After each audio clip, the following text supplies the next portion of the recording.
everyone, and welcome to Revival Fire Online. I'm Apostle Marsha, Pedro, saying thank you for joining us on this live, or if you're on the replay, thank you for joining us on the replay. Let's see who's in this evening. You must be right. You are in this evening. Esther B. Harry, she's in this evening. So as soon as you come in, why don't you go ahead and like and share this video, especially for those who are on Facebook. And if you are on YouTube, you can go ahead and subscribe to our channel and press that notification button because we upload new content every single week. So let's see who's in this evening. Neelam, good evening, my dear. Welcome, welcome. If you are in, let's hear good night. We have a really exciting topic. I hope that just seeing the topic, just seeing the name ceasefire would have whet your appetite. Hi, Clinton Gomez, Rihanna Harilal. How are you this evening, my dear? I know some of you are coming from work right now. I know some of you are preparing for different activities. We actually have two engagements at the church tonight. So I know some of you will not be on, but you're going to look on the replay. But it's something that I want to encourage you to go back on the replay or even during the live to take notes because it's very prophetic. Actually, the Lord gave me a word of knowledge about ceasefire. He said we're in a season of ceasefire, and my people need to prepare for the next 6 months. And it may seem for you at this time that you're going through much, and you're under the attacks of the enemy and the world and otherwise, but for the vast majority things have settled. Hi, Nicole Mitchell, Mr. Diego Paris, good evening. So we are now in the second half of the year, and we found ourselves in a place where things have changed. How many of you found yourself in a place things have changed? Things have changed in my life. I have changed. Things have changed, situations have changed, the dynamics have changed, the way I see God has changed. And let me share with you some of the changes that have happened. Some of the changes that has happened over the past 6 months and even over the past couple of years. For many of us, we've learned to deal with the missiles of the mind. Those missiles, those attacks that come in, we've learned to deal with those. And if you're on and you've been listening to my lives, and if you're on and God has been speaking to you, just make a confession in the comments. I have learned to deal with the missiles. I've learned to deal with the shots fired at my mind. You see, after constant daggers from the enemy, and you've had daggers from the enemy, you've had daggers from your family. I know many of you have gone through daggers, whether it's malicious or not, whether there's a family feuding or there is an ill relative. There's a difference of opinions, whether someone has died. You've learned to deal with that thing. And you've learned to deal with the dagger of self. You've learned to deal with this dagger of self, because for many people, I used to be that person, and I can and still come into that place of self-condemnation if I really don't know that person who God has called me to be, or if I vacillate in my identity. And for many of us, we've had that dagger of self. And with the study of the word, we have learned to deal with the matters of the mind. And I really believe that. We've gone through much. Yes, there are times when we shift, but we have learned to deal with the matters of the mind. So that's something that has changed. Another thing that has changed is we have leveled our expectation of the unrealistic and started focusing on the reality of today. We have leveled our expectation of the unrealistic. So we've grown up a bit. We're looking at the empirical evidence. Hey, this is what I have. This is who I am. This is where I'm at. If you are still a daydreamer, if you're still a gazer, if you're still one of those people who, I'm not speaking about an optimist because I'm really an eternal optimist, but if you're one of those people who live in a bubble, I think please stay at the end and go look at some of my other messages, because we are not in a time and a season where we can survive in a bubble. So we've leveled our expectations of the unrealistic and started dealing with the reality of today. After the high of coming into the year with resolutions of revival, self denial, and adrenaline overload, we have somewhat settled into the groove of finding a place to plant our roots. How many of you found a place to plant your roots? And I don't mean just a church. I don't mean just a home. I just don't mean just an apartment. I don't mean just a season. I mean you have found a place in Christ to plant your roots. You found a place to plant your roots. So that's another thing that has changed. I found a place to sink my roots because I understand my purpose, I understand my calling, and I understand my people group. How many of you really understand your people group? My voice was created for a certain group in a certain season. And I was having a conversation with my husband. When we do not understand our calling for this season, we expire. Age and chronology doesn't cause us to become irrelevant. Activation and hearing causes us, a lack of hearing causes us to become irrelevant. It's not about age, it's not about chronology, it's about our alignment. And we've settled, and we need to be at a place where we're planting roots. We need to be at a place where I understand this is my calling. I understand this is my root. This is my strategy. This is my feeding strategy. This is my weeding strategy. This is my fertilization strategy. And we've understand that. The other thing that has changed, and it should change, and I'm hoping it changes for you with this message. If it doesn't, if it hasn't already, another thing that has changed is we've taken off alarms and slackened our focus on alignments. We've taken off alarms and slackened our focus on alignments. The deadlines that came with timelines are now softer and slower. We have somehow gotten a little more relaxed with destiny, and we're veering off with desire. And that is something that's serious. We have taken off alarms. So, okay, this is the alarm. I need to do this. I need to pray. I need to pay my whatever. I need to do this. I need to get to work. I need to be mindful of, because what does alarm say? An alarm says there is something that you need to be doing at this time, and it reminds you of that. Now, I don't want to share too much, but I am the type of person, and I usually am the type of person, I wake up a couple minutes before the alarm. So I kind of train myself. I know of other people who set 2, 3, 4, 5 alarms. You do not need to say amen. You do not need to say this is me. It's okay. But we have taken off the alarms, which means that we are continuing to sleep. And we've slackened our focus on alignments, because the alarm says you should be getting up and you should be aligning yourself with the shower at this time, Marsha, Pedro. You should be shifting from exercising to getting ready to take a taxi. You should be, and we've slackened off we've taken off our alarms. And when we take off our alarms, there's no reminder to focus on our next task, on our alignment. And the deadlines that came with timelines are now softer and slower. There is no urgency, and this is something I'm really seeing, and we need to understand this season, the reason for this season, and we need to understand how to occupy in this season of ceasefire. We've somehow gotten a little more relaxed with destiny, and we're veering off with desire. Ever so often God wrecks me for the day.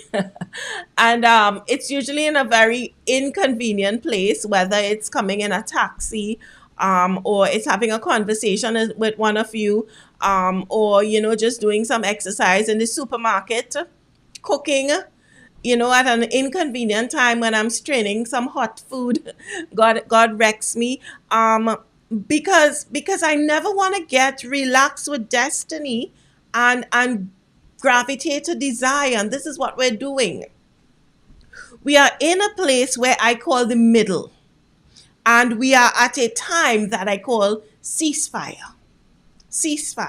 You see, I've noticed that many in the world were shaken up with the COVID-19 pandemic. I was.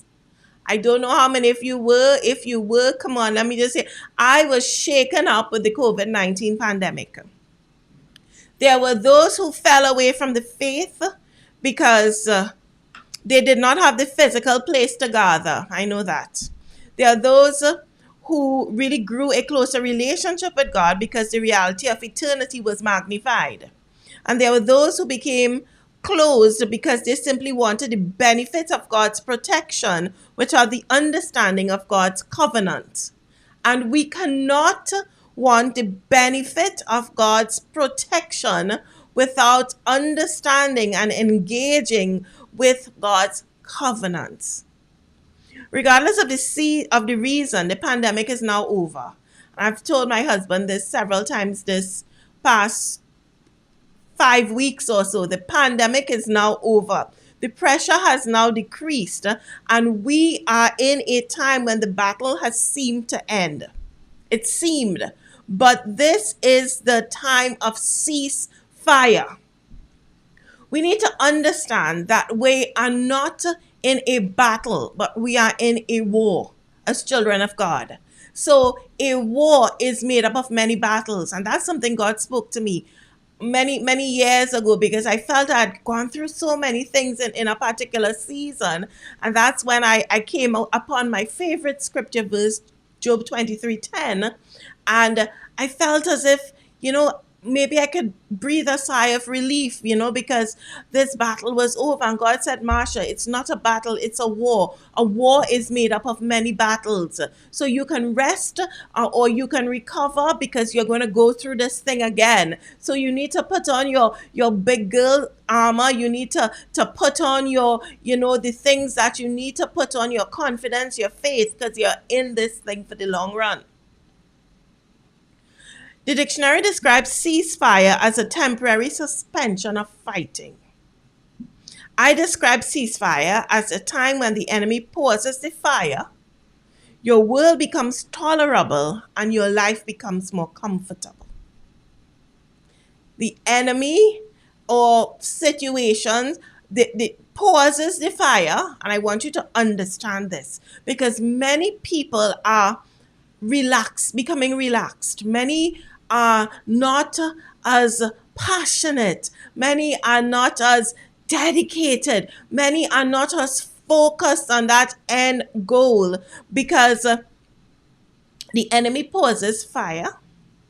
Your world becomes a little more tolerable, and your life becomes more comfortable. The unfortunate thing with ceasefire is that we do not use the opportunity to our advantage.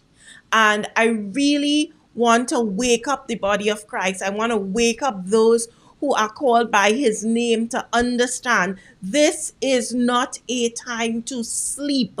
This is a time to prepare. Here's what we should do in a time of ceasefire. Here's what we should do in a time of ceasefire. The first thing that we do is we feed the muscle for the future. So I may not, and as I tell people a lot, I'm not preaching every day. I'm not doing this stuff every day. But the minute my world picks up, I'm prepared. My muscles are prepared. I don't have to rub some spiritual muscle balm, or I don't have to figure out how to use this thing again. No, I feed my muscle for the future. And here's what we do. Feeding for the future. During the last season of fire, you expended some energy. I expended some energy. There was much spiritual, mental, and physical energy that was lost. Yeah? We lost some spiritual, mental, and physical energy. If you're not focused, intentional, and strategic, your position in the next season will continue to be one of defense instead of offense. Your position in the next season will continue to be one of defense instead of offense. You need to be focused. You need to be focused in this time of ceasefire. You need to be intentional in this time of ceasefire. And you need to take a strategic position of offense in this time of ceasefire. You see, the defender will always lose more in the battle than the saint who is on the offense. The defender will always lose more in the battle, not the saint who's on the offense. And I want to give you, in this message, in this broadcast, I'm giving you some really personal, in-depth things that I've learned in my life, and I've learned to practice, and I really have made these things a habit. I sit and I think, and for those of you who come to me for counsel, those of you who listen to me preach, I sit and I think, and I rethink, and I get strategy so that I position myself on the offense for the next season, and I position God's people on the offense.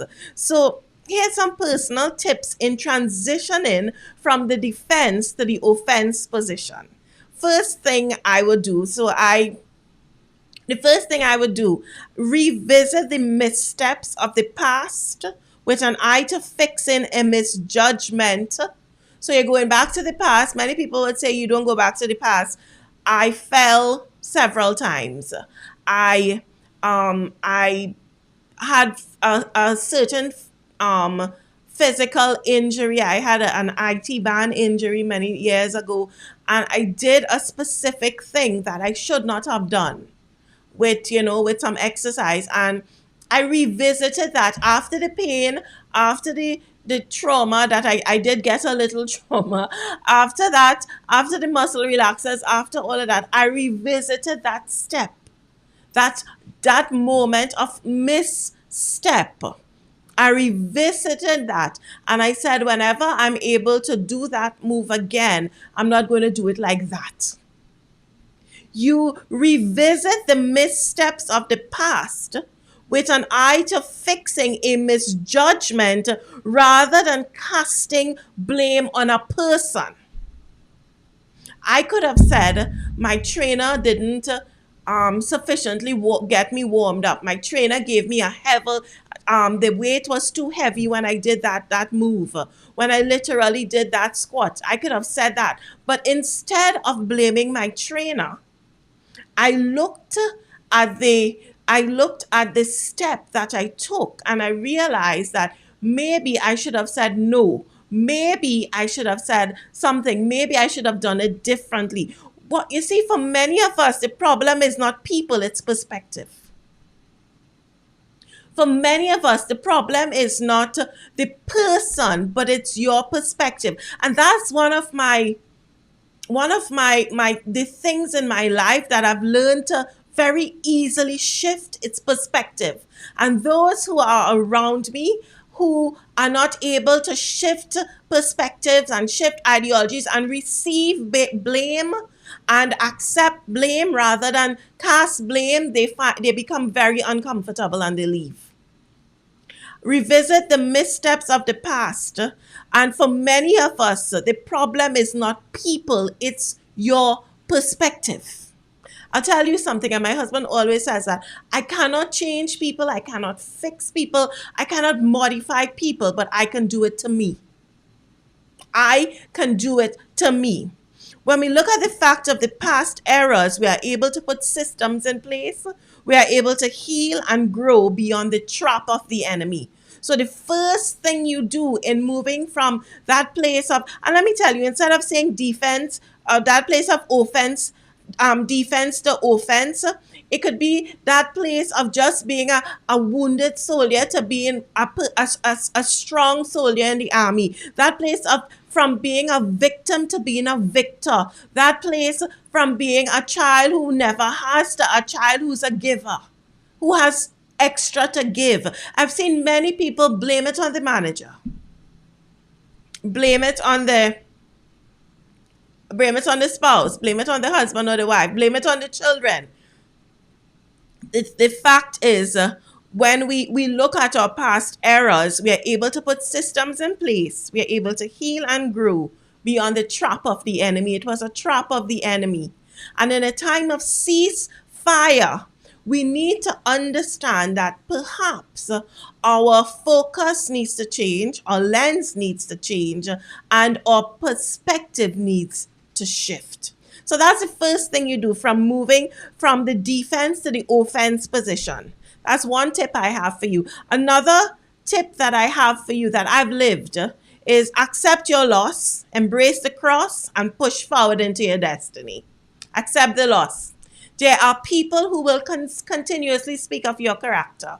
There are people who will continuously criticize your hair. They will criticize my hair. But do you know, for everyone who has criticized my hair while I was transitioning to my grays, there are actually people who love my grays, and they stop me and they say, I love your grays. For every person who has criticized you, for everything that you have lost, there is more on the other side to gain. Accept your loss. I have always embraced the cross. Embrace the cross. When I say embrace the cross, I mean embrace the blueprint for living that we have, which is in Jesus Christ, who ultimately died and gave up everything. I embrace the cross. Whenever I'm faced with a difficult time, a difficult person, an arduous situation, I always say, Jesus allowed it, Jesus went through it, and I'm going to be victorious. Accept the loss, embrace the cross, and push forward into your destiny. And I never use, when it comes to destiny, there are times when I would say things like calm.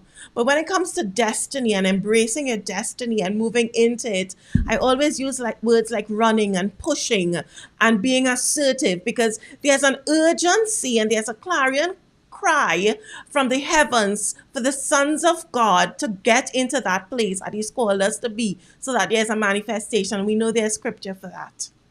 So those who accept that there are some things that you can no longer battle for are those who grow.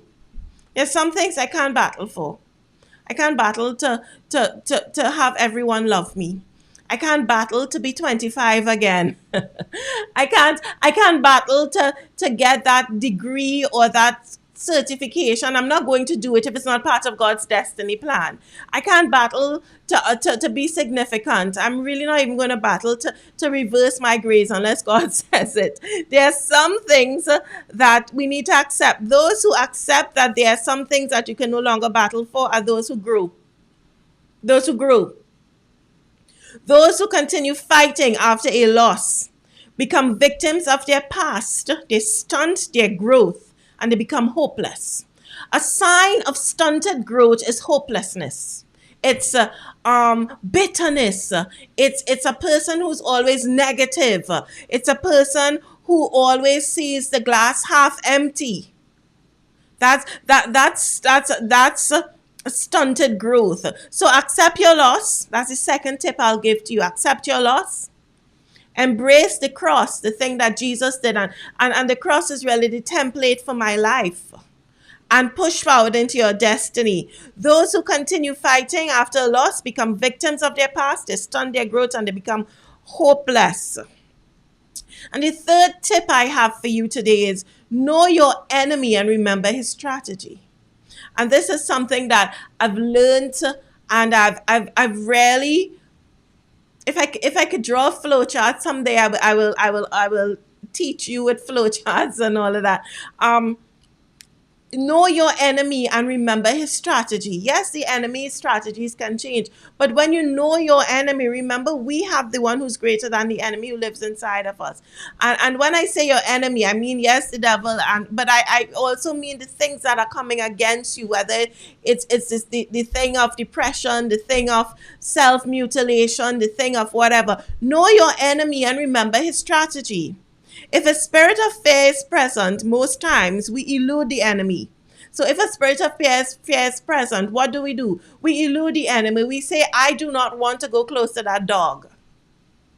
Many years ago, I had a very bad experience, maybe when I was 10 or between 10 and 13 with a dog, and from that day I became fearful of dog. I actually went and researched the word. It's cynophobia. So I accepted that I had cynophobia. That was a real thing, and I learned that thing and I rehearsed that thing.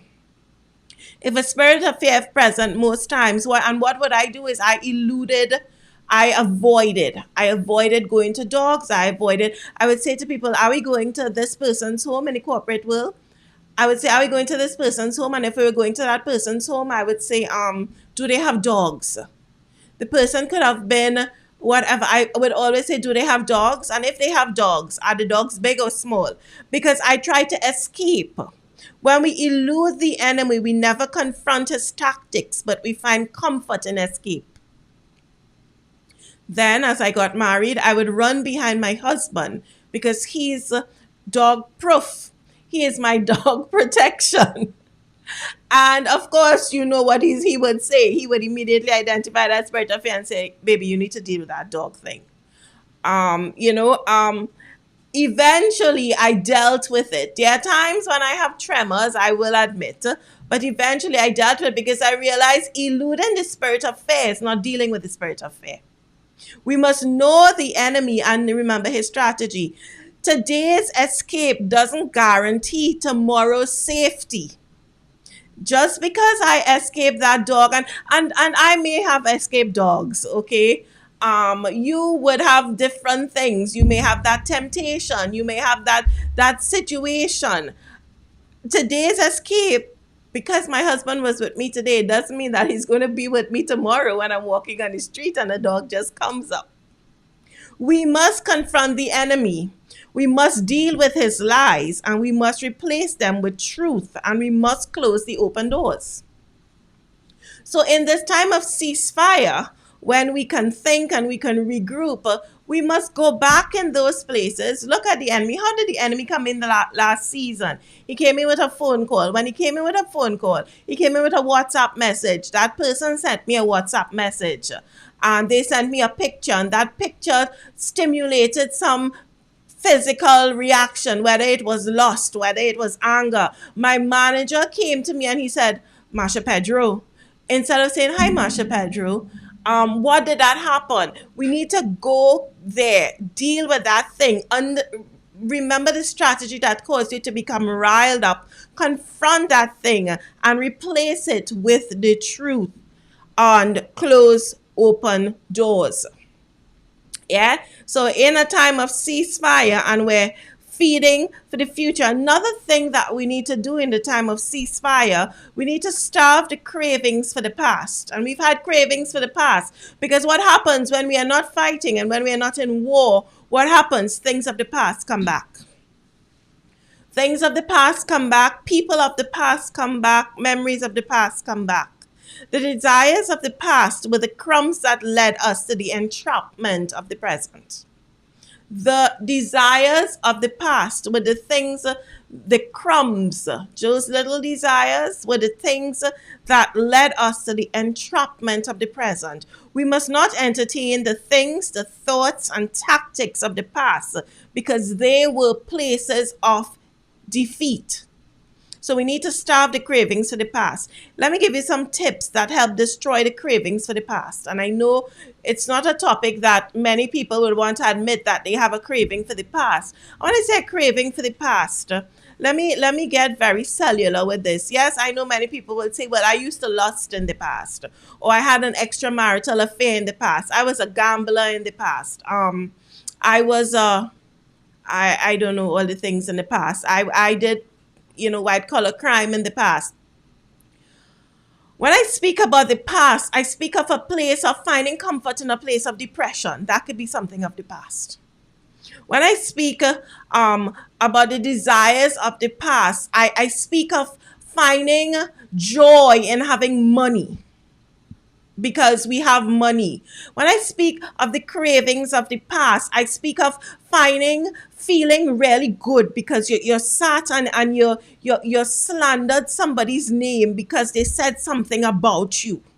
When I speak of that comfort of the past, I speak of being fearful and not doing something because you're fearful. That's what I mean.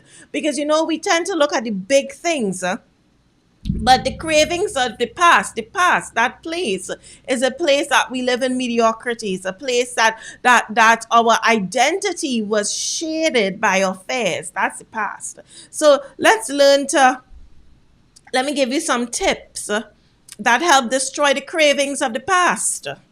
The first thing is I want you to learn to distinguish between a cycle and a season. And I have many messages out there on YouTube on transitioning cycles and seasons. If you don't know the difference between cycles and seasons and you don't know how to identify, please go on YouTube, find the Revival Fire page and the Revival Fire account, and get some of those messages. But let's learn to distinguish between a cycle and a season. Let me give you a few distinctions. Cycles steep your energy, but seasons fuel your faith. And many times we feel that this thing is part of a season, but it's not a season. You're going back into a cycle. In a time of ceasefire, it's easy to go back into a cycle instead of prepare for a new season. If you feel that your energy is being stolen, when I say your energy, I don't mean like me being exhausted today because of the Saharan dust, or you being exhausted because you worked a lot. I mean your spiritual energy, your emotional energy. If you feel this thing is consistently is just drawing down, it's being steeped, you just may be in a cycle rather than in a season, because a season fuels your faith. You may be physically tired, you may be sleepy, you may be whatever, but seasons fuel your faith. Another difference is in cycles you know the expected outcomes, but in seasons you know your God. Are you learning something new about God every day? In seasons you know your God. In cycles you know the expected outcomes. Month end is going to come. I'm not going to have money. I'm going to have to ask him or her for money. I will not be able to pay my tithe. I will not be able to. That's a cycle. In seasons you know your God. I'm going to do this thing. I'm going to withstand and stand. I'm not going to sleep with that person. I'm going to pay my tithe. I'm going to do my budget. And even if I'm going to pay my tithe. And you see, the thing is, when you make that sacrifice to stand, when you make that sacrifice to sow, when you make that sacrifice to surrender for God, it's only then would you know the God. If you do not do it, you will not know him to that level. Everything may seem good around you, but you will not never know your God. And one of my highest things and desires in life, other than pleasing God, one of my more immediate desires in life is knowing God. It's knowing when he laughs, knowing when he's not happy. It's knowing his it's knowing his gestures. It's knowing his personality. It's feeling his compassion. It's knowing when he wants me to pray for the sick. And that's my thing. That's the thing that tickles my heart. In every couple and every relationship, there's something that you love about that person and you want to know and you want to experience him. I want to know God. I want to say that I was the girl who went and I sought him and he revealed himself to me and I taught his people about him. That's my thing. I want to know God. But when you are in cycles, you do not know God. Because the thing is, those who know their God take risks to find him. Those who know their God sacrifice to find him. Those who know their God pursue encounters and they find him. All right, that's the point of passion. And the last thing about cycles and seasons is cycles keep you with the same circle of people and activities. Have you been with the same? So your battle is over. Your battle is over. You're in a place of ceasefire. Are you with the same people and activities? But seasons transport you into different atmospheres. Do you know I can be with the same people, perhaps doing the same activities, but the atmosphere is different? We're actually going to have a very exciting announcement after this. We're having a fire conference coming up. And every single time we get excited because the atmosphere shifts. There are many people who have transitioned in and out of Revival Fire. There are many people who've transitioned in and out of my life. And I have changed. The activity remains the same, but the atmosphere is different. So what do we do to starve the cravings of the past? The first thing we do is I told you about distinguishing between cycles and circles. seasons. And the second thing we do is we build new structures that stand on your newfound revelation of your identity. The more I know God is the more I know me. And there are people who would say things like, you've been saved maybe 26 years. You should know you. You should know the things. Yes, I do. But there are more things I know about me because I haven't totally known God. And no one can ever totally know God. And that's why one of the greatest desires of my heart is to know him. And the more I know him, by the way, I know me. I know me. I know the things about me that displeases him, that he's working on, and I know the things about me that actually please him. And it brings me to a place of awe. I'm in awe of him. Build new structures that stand on your newfound revelation of your identity. The structures of your life are the systems that you have developed to live by. I've developed many systems to live by, many structures. For instance, I built a structure for my daily activities and time management. So as my identity is revealed to me, as I know more of God, I modify structures and systems in my life. We're in a time of ceasefire, so we've gone through some, but we're in a time, we're also going to go into another time of where we're going to be in a battle again. So we have to modify structures to fit the season. For instance, as I said, I built a structure for my daily activities and time management. Given God's revelation of my identity and my destiny, I appropriate my time to the daily activities that lend to this. So my time is not governed by whoever and whatever. My time is governed by identity and destiny. Is your time governed by identity and destiny? You see, there are many people who work in the corporate world and they say, well, I need to go to that job and I need to do this. If you were to not see the people, but look at God's perspective, you would understand that time spent there is a time when you are living out destiny, and he is teaching you more and more of your identity. So I appropriate my time to the daily activities that lends to identity and destiny. As I get more revelation for the destiny call on my life, I modify the structures accordingly. So we need to build structures. When we break down structures, we starve the cravings for the past. We build structures. We identify cycles and seasons. And then when we've identified them, we've dealt with them, we build structures. And after we've built those structures, after we've fed for the future in a time of ceasefire, after we've starved the cravings for the past and build the structures, what do? We store up for the next battle. Many years ago, I endured some challenges in my life. And as I was telling you before, I endured many challenges with a religious spirit. God told me that the Christian walk was filled with battles. Rather, it's not a battle, but a war. And how do we win the war?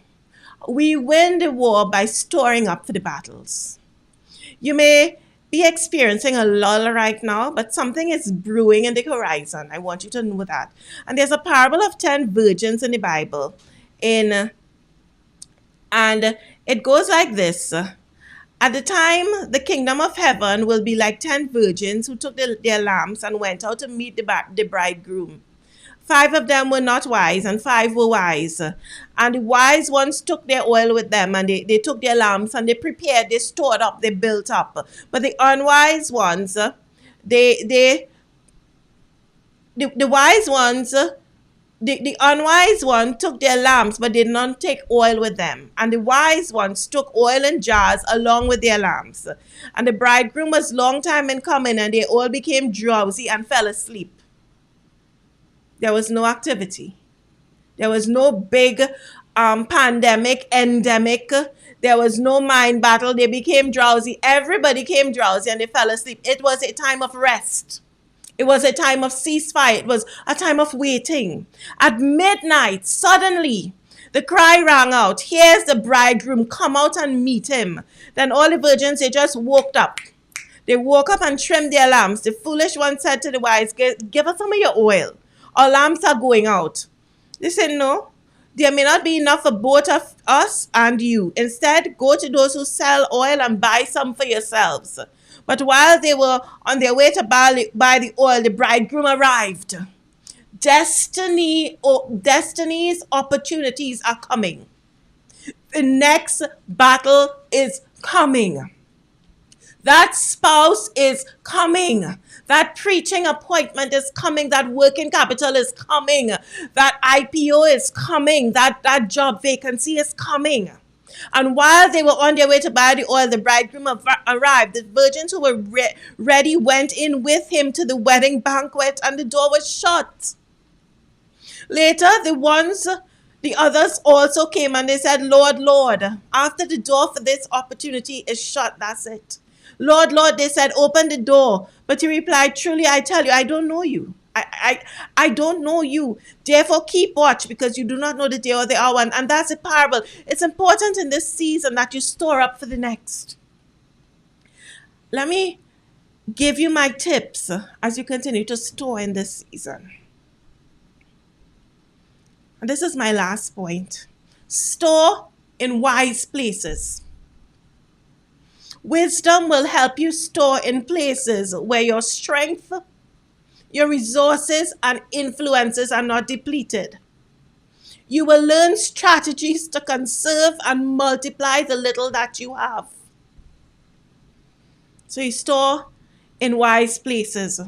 Store with similar faces. I do not say familiar faces, similar faces. You need to find your tribe and flow with them. Be vulnerable with them and grow with them. Build networks with those who see your net worth. I've stopped building networks and I've stopped giving. Listen, I'm very mindful of my time and energy, expending my energy and giving my time. I don't donate my time to charity. I don't donate my time to people who just want to listen. I invest my time with those who want to learn. Be vulnerable with them and grow with them. Build networks of people who see your net worth. Make covenant with those who will build a wall and surround you. Store for the distance and not for desire. Storing for the distance means that you will use what you need and replenish along the way. Storing for desire means that you will use up all that you have when your emotions are taken over. Store for the distance. Store for the long haul, not for desire. There are many things that I see that I want to purchase, and then I say, "God, should I get this thing?" And he says, "You have 5 other like it. Why are you getting this thing?" And just perhaps I'm getting it for this season, but I'm not seeing the next. I decree and I declare that you see the next. And the last thing I have for you in storing, store substance and skills that you may not need now, but you will use in the future. God has allowed a ceasefire around you so that you will rest, regroup, replenish, and win the war. Will you be prepared when the next battle is at hand?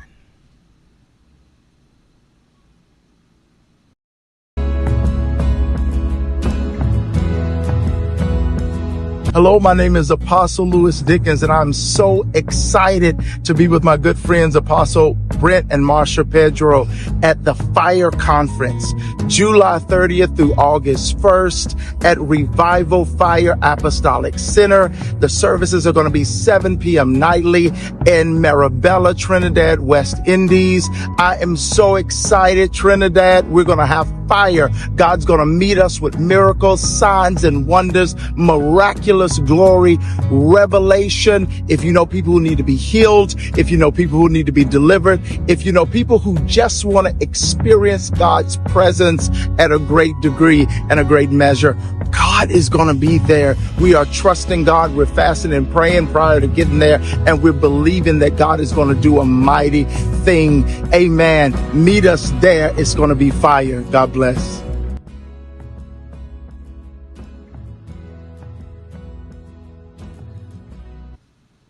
I hope you join us for that conference because that's one of the times of preparation and forecasting for the next season. I hope you got something today, and I hope you don't sleep in your ceasefire in that season of rest, but I hope that you prepare, you store, and you reposition yourself to have the victory. Until my next video, until my next broadcast, this is Apostle Marsha Pedro saying, live your life with passion. Live your life in pursuit of Him.